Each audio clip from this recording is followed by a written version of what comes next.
ఇలా ఈ కాళేశ్వరం ప్రాజెక్టు విషయంలో రేవంత్ రెడ్డి గారు ఈ కాంగ్రెస్ ప్రభుత్వం కుట్ర ఎట్లుందంటే కేసీఆర్ గారు చేసిన మంచి పనులను నిలబెడితే వారి మంచి పనిని కొనసాగిస్తే చరిత్ర పుటల్లో కేసీఆర్ గారు నిలిచిపోతారు అనేటువంటి ఒక దుగ్ధతో రాజకీయంతో ఈరోజు రైతుల ప్రయోజనాలు రాష్ట్ర ప్రయోజనాలను బలిపెట్టైనా సరే తన రాజకీయ లబ్ధి తనకు ముఖ్యం, రాజకీయంగా లబ్ధి పొందాలనేటువంటి ఇవాళ ప్రయత్నం రేవంత్ రెడ్డి గారు ప్రభుత్వం చేస్తా ఉంది.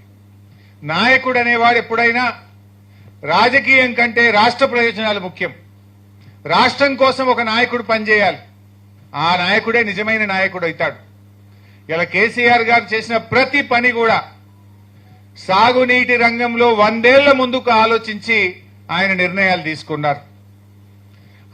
అందులో ఇలా దేశపాండే కూడా రాశారు, 3 టీఎంసీలు ఎందుకు పెట్టినరు, 3rd టీఎంసీ ఎందుకు పెట్టినరు అన్నారు. మన గోదావరి నదీ జలాల్లో మన రైట్ ఎస్టాబ్లిష్ చేసుకోవడానికి, రేపు ఒక 50 ఏళ్ల తర్వాత నీళ్ల కరువు వస్తే ఆ వరద దినాలు తగ్గినప్పుడు కూడా నీళ్లు లాక్కొని మన రిజర్వాయర్లలో నిలుపుకోవడం కోసం దూరదృష్టితో 3వ టీఎంసీ పెట్టారు. ఇప్పుడు నాగార్జున సాగర్ శ్రీశైలం కట్టినాడు, ప్రతి సంవత్సరం వరదలు వస్తుండే. పైన కర్ణాటక ఆల్మట్టి కట్టి వాళ్ళు భీమా కట్టి ప్రాజెక్టులన్నీ కూడా కట్టిన తర్వాత, తుంగభద్ర కట్టిన తర్వాత ఇవాళ వరద తగ్గింది. వాళ్ళకి నిండా నీళ్లు అయిన తర్వాత కానీ శ్రీశైలంకి నీళ్లు వస్తలేవు. ఎస్ఆర్ఎస్పీ కట్టినప్పుడు కూడా బ్రహ్మాండంగా గోదావరిలో నీళ్లు వస్తుండే. మీద మహారాష్ట్ర బ్యారేజీలు కట్టి ప్రాజెక్టులు కడితే ఇవాళ ప్రతి 2-3 సంవత్సరాలకు ఎస్ఆర్ఎస్పీలో కరువు వస్తా ఉంది.